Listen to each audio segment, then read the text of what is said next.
Hi everyone and welcome back to Curly-n-Yarny. I'm Milena and in today's video I'm going to talk about weaving neat selvedges. So let's get started.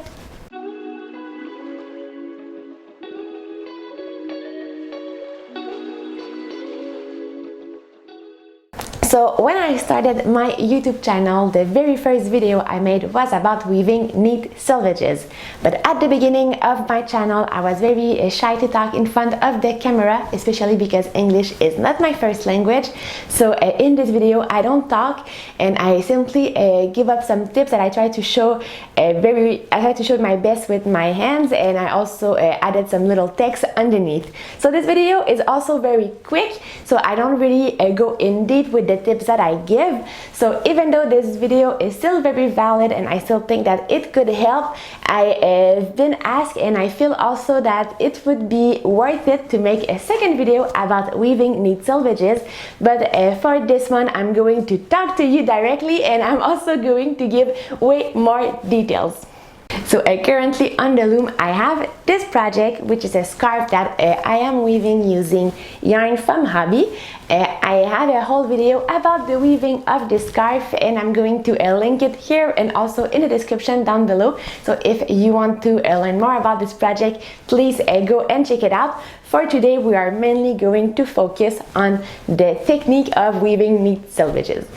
Before jumping into the weaving though, I feel the need to do a disclaimer, and I feel like I'm making the same disclaimer in many videos, but I feel like it's very important for me to say this. So as with many things with weaving, I don't have a magic formula to make things just perfect.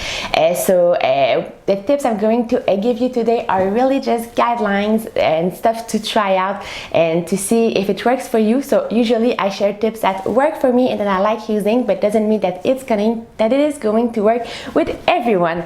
So my biggest tips, and this should be tips number 1, in my other video was tip number 5, but the best way in order to have neat selvedges in weaving is to practice. So if you're like me, when I do something new, when I try something new for the first time, I want it perfect right away, but it's rarely, if not ever, never possible with weaving. So in order to get the hang of it, you need to do quite a few projects, and then your hands will just start to understand how it's done, and then it will be better. Even if you watch thousands of videos, there's nothing better than learning through experience, in my opinion.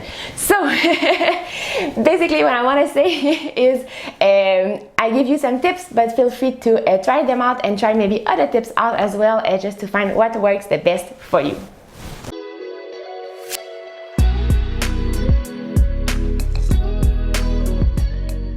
Alright, so let's jump right in. So we are on the project, we are on the loom. So I'm going to show you most of the work on this side of the loom simply because I feel like we see it better. So my weft yarn is blue and my warp yarn is pink. So I feel like we can see it more clearly than the other side where it's all blue and all very dark.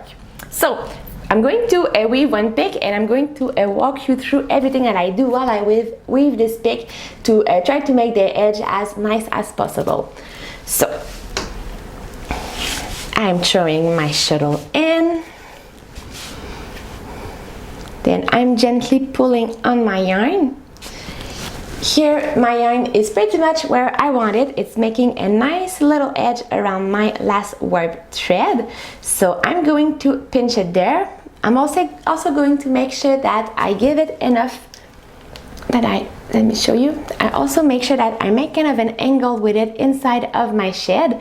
So the reason for this is because when we weave, the threads, they kind of interlace together, and in order to go up and down the warp threads, the weft threads, they need a little bit of length.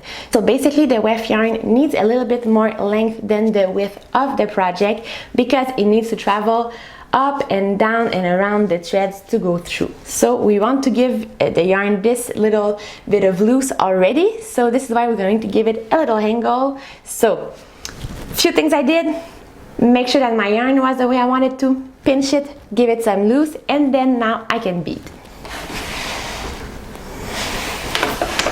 And everything just falls nicely the way I want it to.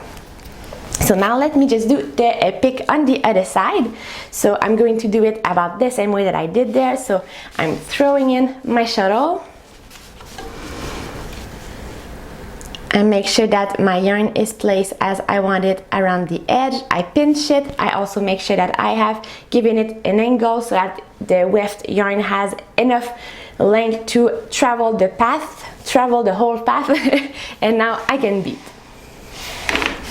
So this might sound like a lot of steps to take into account when you start weaving, and yes, it is, but after a while you get used to it. So for sure, when I started weaving, trying to have neat selvedges was very time consuming because I was really taking care of each of my picks. But by doing this, I feel like my hands kind of got smarter, if you'd like. So it kind of had a technical memory. So after a while, after I had done it a lot, it just kind of remembered the technique, and so now I do it without even thinking about it, and it just happens naturally. A little bit like in the Karate Kid movie, like when the kid has to paint many things just to learn the movement. I feel like it's pretty much the same thing with selvedges. So, through a lot of experience, you just get this kind of technical knowledge getting into your fingertips.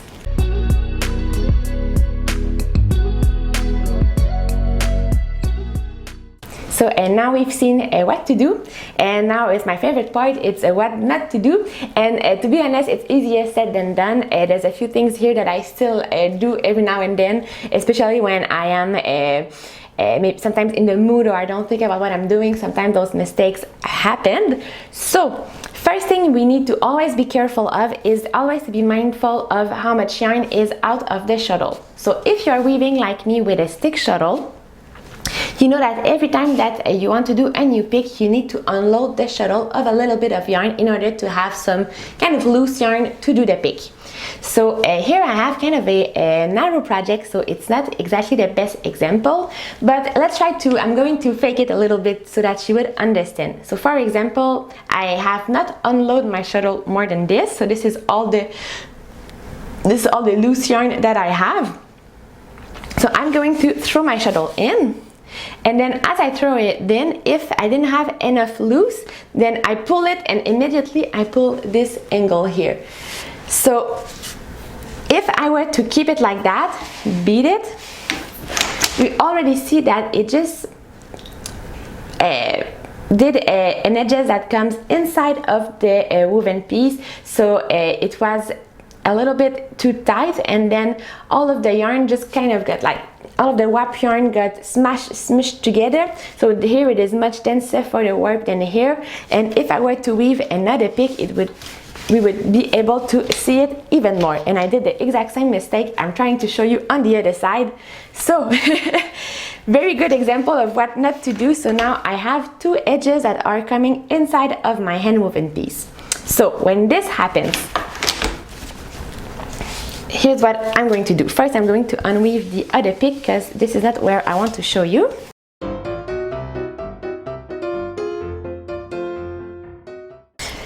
When this happens, there's two things that you can do. So first of all, sometimes I go into the shed and I try to give my pick a little bit more loose. And I pull on the edge and try to bring it back to where I want it to be. I could have also simply unwove this whole pick and started over, but I feel like by giving it a little bit more loose and just playing around with it, it's working pretty nice. So now I can do it the proper way. This problem of having some drawing into the hand woven piece can also happen when sometimes we put the shuttle in, and as I sometimes do, I don't give it enough angle. Sometimes I would just like place it like this and it wouldn't have enough angle, so then when I beat, it tends to draw in a little bit. So in this example, it didn't draw in as much as it did when I was running out of yarn and just pulling on it with my shuttle, but it still has this effect. So we still see about 4 warp threads that are now kind of squished together. So this is not something that we want. So this is why it is important to always give an angle so that the yarn has enough length to really well traveled around the threads. So of course you want to give the yarn enough length, so that the weft yarn enough length so that it would travel all the way through the warp when we beat, but we don't want to give it too much length either, because then we could see bubble edges. So here I'm throwing my shuttle and I'm doing very quickly, and I give it a little bit too much length and then I beat. And here we see a little bubble forming. So in this case it's not super bubbly, but sometimes when we really don't pay attention it could get bigger and bigger, and this is also not very aesthetic, so that's also something that we want to avoid.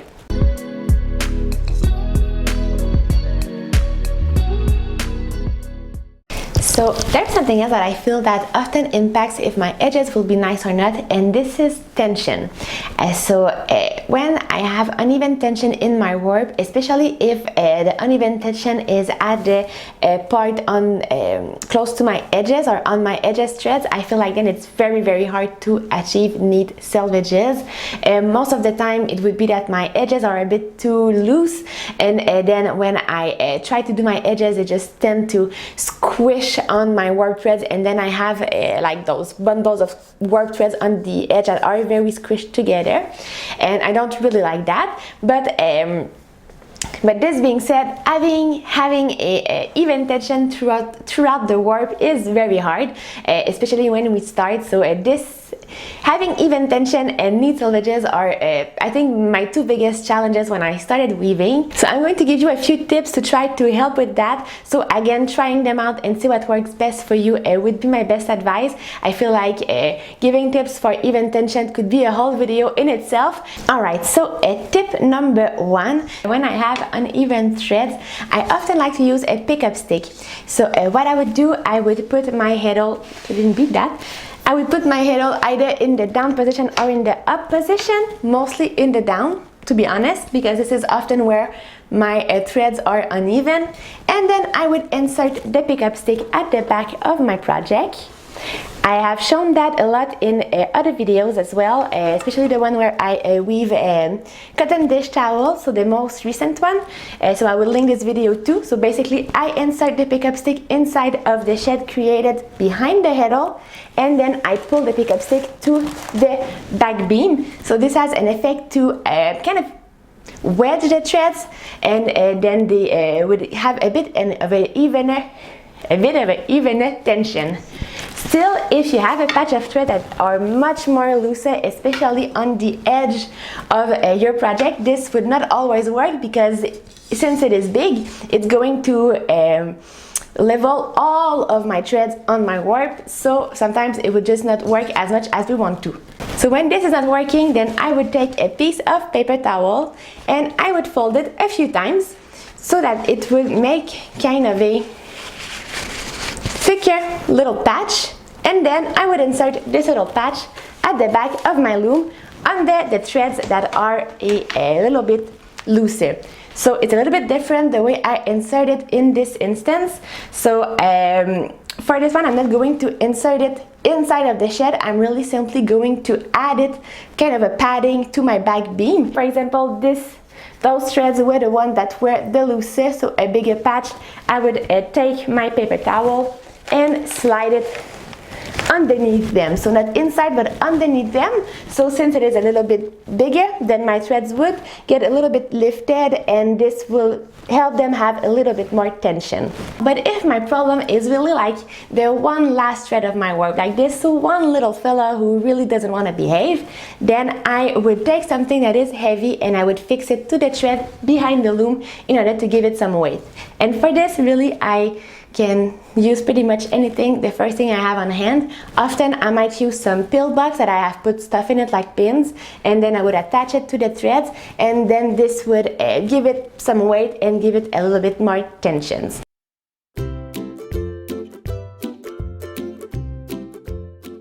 I know there exists a few other tips, a few other tricks to try to help with having straighter threads on the edges in order to help with selvedges. I've heard of many people who like to double the threads in their last dent of the heddle. So they would double the threads in the last slot and in the first hole of the heddle. I've never tried this, but I think that it works for some very well. If you struggle with your selvedges, you might have noticed that sometimes it is only one side of your project that is having issues with the selvage, while the other one is looking pretty good. And there's an explanation to this. So if you have noticed, well, as you probably already know, in your heddle, your heddle is made of holes and dents. So the threads that are in the holes, they are in a very tight space, so they cannot move so much, and you would often notice that those threads have like a very nice tension. As opposed to that, when you have threads in the threads that are in the slot, they can travel all the way through the heddles, and sometimes you will notice that those threads tend to be a little bit looser than the other ones, and they have less of a good tension. Talking about this, when we warp a loom and then when we thread the loom, we would always have one thread in an eye, and then those threads always have a friend in the slot, so they always come together, meaning that since we usually always have an even number of ends, we would always have one side of the heddle that starts with a thread in a hole, and then on the other side the last thread would be in a slot. So it's just the way that the numbers balance out. So since that the thread that is in the eye tends to have better tension, well, it also tends to give better selvedges. As opposed to that when on the side of the project where you have the last thread in the slot, well, then it tends to give selvedges that are a little bit wonkier. So there's a few ways to avoid this, but what most people would do in this scenario, they would simply avoid altogether to have the last thread of your warp into the slot. So they would make sure that the first thread of the warp and the last thread of the warp are in the eye, so this way they would on both sides have the last thread with better tension. So basically what they have to do, they just have to get rid of the friend to get rid of this slot thread. So to me there's two ways to do it. First one is that you warp your loom normally, and before attaching to the loom at the very end of the warping process, well, you just cut the last thread that is in the slot and get rid of it, so never being woven, never being there. Or what I like to do sometimes is, instead of pulling a loop in my last slot while I'm warping, well, then I only take one thread that I attach to my peg.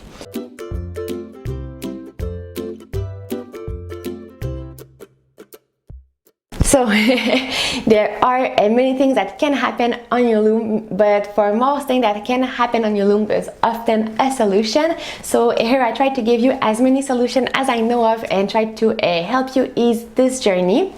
Still, there is one thing I haven't talked to you about that much, and it's something that was for me a great learning, and I feel like it's also sometimes a learning that we can apply in life, and it is simply to accept imperfection and let go.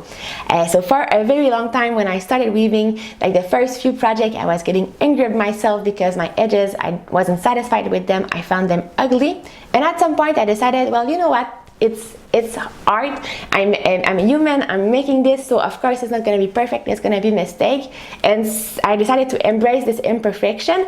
And most of the time people don't really notice those imperfections, it's only us, the weaver, that sees them.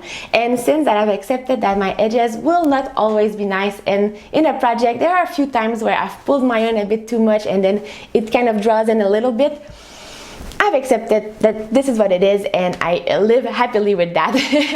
So now I don't try to achieve the perfectness, I just try to weave and have fun, and I think that's the most important part of it, having fun. I'm going to conclude this video on this life lesson. So I hope you enjoyed it. I hope it could help. Again, I don't have all the secrets, but I do have a few tips that maybe can help. If you have other tips that I didn't talk about in the video, please let me know. I'll be very curious to read them and maybe try them also later on. And I hope you're keeping well, and I hope to see you soon. Bye bye.